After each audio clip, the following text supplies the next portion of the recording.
Hi, and welcome to Cincy Vines, where we have a special guest appearance, artist, Mr. Al Harden. Hello, Mr. Al Harden. Thank you for coming on the show today. Tell us what brings you here today and why you're here. Well, first of all, thank you for having me on the show. Oh, I would like to kind of share some of the things that I do as an artist and answer any questions that you may have concerning, being an artist here in Cincinnati. oh, outstanding. So, how long have you been doing art? Right when I started, when I was about 6 years old. 6 years old. So, Yes. I see you are a photographer, and I Yes. also hear you're a famous painter as well.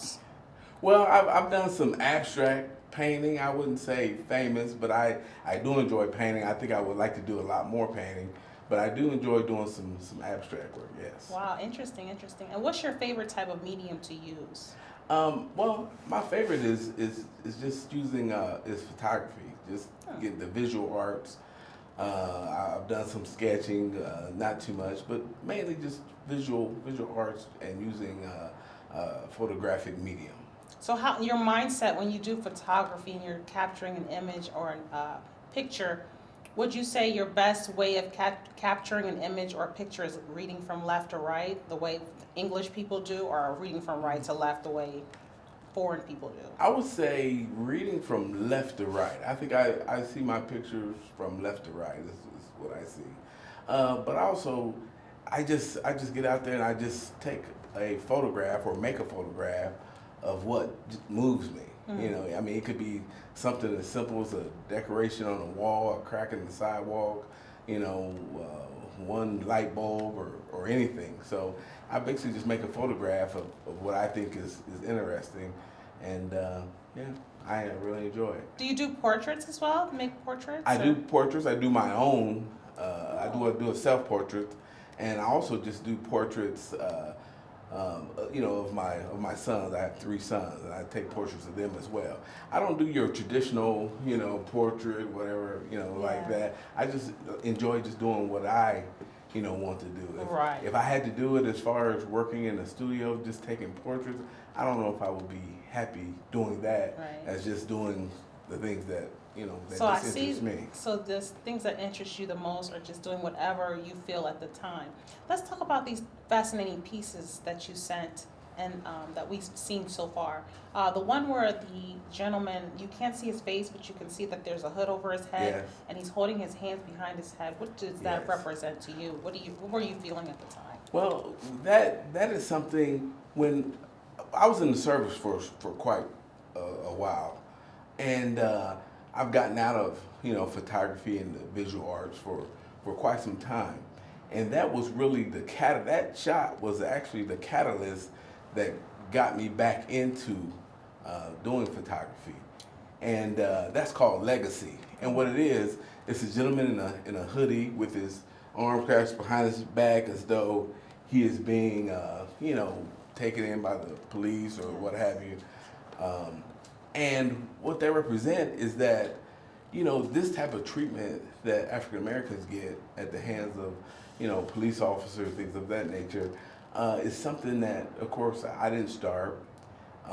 It's something that I don't know how to stop, but it's something that is part of what we have to deal with. Right. And that's why I called it legacy. Okay, okay.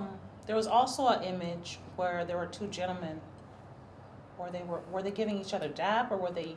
They were basically holding each other's hands and looking in each other's eyes. And that piece is called Brother's Keeper. And Oh. basically what that is, I actually, my sons, I have, they're twins. Mhm. Those 2 are twins. And basically they just look into each other, just looking at each other, and they know that they have to have each other's back. Because, I'll be long gone soon enough, and they'll be left to, defend for each other. And that's why I call that Brother's Keeper. Okay. You had another piece that was interesting as well. Tell us about that one. That one was called Survivor, and what it was one of my son with his arms outstretched, on the wall as though he was being frisked or something like that. And basically, what that shot was for is to let them know that although they may be stopped and harassed by the police, to actually they have to submit. They don't have to submit their minds or anything like that, but they have to allow them to be frisked or ask questions or what have you in order to survive that encounter. The first step is to survive the encounter, and then from there we can work towards, getting the situation remedied, no matter what it is. Absolutely. And actually, with those three pieces, I wrote a book. It's more of a pictorial book, and basically what that book was me talking to my sons about how to conduct themselves if they're approached by police officers and things of that nature. And it's called Sunscape, as in landscape, but it's called Sunscape, a guide to jumpstart the conversation, that transverses them from boys to basically to manhood. Yes. Okay. That's very interesting that you bring that up, because I feel like every person in every household in today's world to now, what's going on in the world now today, should have that conversation with their children and their young men and daughters as well. Would you say that we should have to, or would you say that we shouldn't have to? Well, I would say that, we shouldn't have to do that, but because of the situation that we're in and that our young people are in, that we have to have that conversation. Yes. I would, I would love to not be able to, if I eventually have grandkids, I would eventually love to not to be able to have that or need to have that conversation with them about that, or great grandkids. Yes. But as it stands today, we really need to have that conversation. Yes. Oh, interesting. Oh, I'm really interested in learning more about your work and what inspires you to do the work that you do. But first, tell us, you said you were saying something about serving in the Marine Corps. Marine Corps, yes. Okay. And in the Marine Corps, it taught you a lot about survival, as well as what things did you learn in the Marine Corps? In the Marine Corps, you learn a lot of discipline, you learn integrity, and you learn a sense of sticking to something. You learn that to persevere and not to give up. And I think those are some of the things that I really learned in the Marines, yes. So when you got out of the Marine Corps, you said you've been drawing, you were artistic since you were 6. Yes. When you decided to go to the Marine Corps, were you discharged? Yes, I have an honorable discharge in 1996. Okay, so when you were honorably discharged in 1996, and by the way, thank you so much for your services. Oh, thank you, I appreciate that. When you were honorably discharged in 1996 from the Marine Corps, what led you to decide to take that path into becoming an artist? Because most people who are in the Marines or Army or services, period, decide to basically join the force. What made you, or have you ever joined the force? Let me ask you that first. Well, I'm actually I've worked for the city of Cincinnati as a fire specialist. Oh, wow, that's interesting. Okay. And what did you do as a fire specialist? Well, as a fire specialist, actually, you start off as a firefighter. Okay. You do the typical things firefighters do. Fight fires, check hydrants, and do emergency medical runs and things of that nature. But after that, I studied and became a fire specialist, which deals with a lot of the fire codes for the state, Ohio Fire Code. We do acceptance testing for sprinkler systems, fire alarm systems, things of that nature. Oh, wow, that's interesting. And so you actually dealt with actual fires, like fire situations, like buildings on fire, homes on fire, and stuff like that? Yes. Okay, so Absolutely. You've actually saved lives. Well, thank you so much. We really do appreciate you. Thank you. No problem. And let me ask you this. When you decided to become a fire specialist, and also you were in the Marine Corps, and then you said you were artistic since you were 6. Of all 3 things, what would you say motivated you the most? Out of the Marine Corps, the firemen, and doing art, I would say that they all were a part of me at that, at the particular juncture of life that I was at. Coming out of high school in back in the 80s, not much work, not much any type of opportunities or anything of that nature, and not knowing anything about the fire service, or not knowing anything about other opportunities, for young African American men, I turned to the service. So after my stint in the service, I've learned and found out what else was out there as far as fire service. I attended college at Wilberforce University and Sinclair University. That's outstanding. That's amazing. If anything in this world, where would you like to see yourself in the next 5 years? Wow, I wasn't expecting that question. I guess in the next 5 years, I think I would see myself doing artwork full time. Oh, wow. Yes, full time and just traveling and making photographs and dipping into platinum palladium work as far as Platinum photographs. palladium? Platinum palladium, yeah. Platinum is a metal, and basically you take a photograph and you make a photograph and you lay it on a picture rag type of paper, and basically you put a palladium solvent down, which will take the picture on the piece, and it's basically they'll last for 100 years. Wow. I would love to see some of this work. Do you have any of this work available?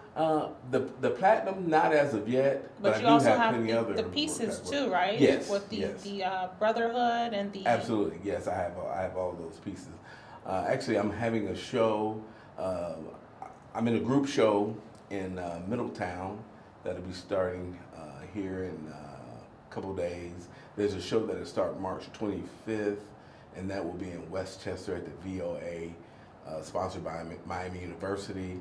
I just recently completed a show in Oregon, Emerald City, place in Oregon. I have two shows that are running in Dayton, Ohio, right now. Definitely amazing. Yes, definitely want to keep pushing it. Your work is very much amazing and inspiring. When I looked at those 3 pieces, I thought to myself, wow, that does represent a lot of what's going on today. Yes. I had some more questions, but we're going to take a break in the meantime. So in the meantime, we'll take a break. Stay tuned. We have more from Cincy Vines from Mr. Al Harden. What could we do to help stop this to where we don't have to have these conversations with our children? That's the thing about legacy. The first shot was legacy was, I don't know, am I part of the problem? I don't know. It's something I didn't create. It's something that my father had to deal with. It's something that his father had to deal with. Yeah. So if I knew, I would really, try to make it happen to where, no one had to go through this, whether you're, black, white, whatever, poor, Latino, whatever. No one should have to, deal with this. Definitely, no one should have to deal with this. And it also deals a lot with being humble about the whole situation. Not, police sometimes often come off as over-aggressive. And I've dealt with it several times, a few times in my lifetime growing up Sorry younger. to hear that. Yeah, it's okay. But, the more I think about it, the more it's like, okay, to me it depends on who's running the world, who's president of the world. But we're not going to touch on that topic. Anyway, tell us more about your book. And I say, you don't want to give me... You don't want to get nobody started on that. Tell us more about your book. What's the title of your book? It's called Sunscape. Sunscape. A guide to jumpstart, the conversation that transverses, my boys to manhood. But it also talks about being responsible. If you have it's about being responsible. It's about, reading. It's about teaching, yourself. It's about learning knowledge. Yes. It's about praying. It's about getting some rest when you need to rest. It's also about,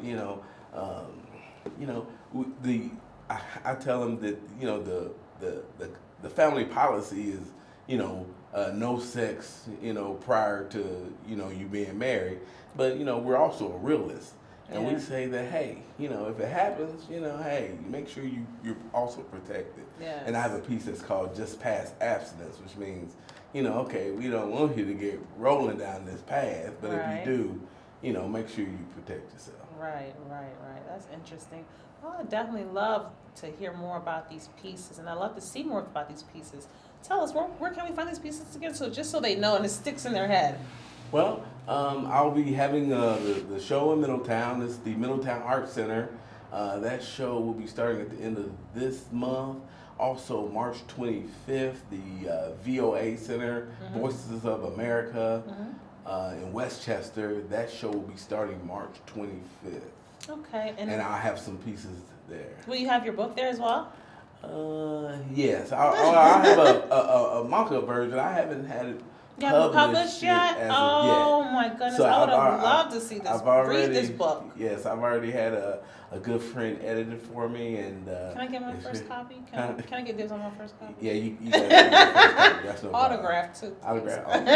No problem. No problem. Well, thank you so much, Mr. Harden, for coming on to the show today. We definitely appreciate you being here and expressing your artistic values and opinions and also your morals on this show about what's going on in the world and also with their art pieces and also you being in the Marine Corps, by the way.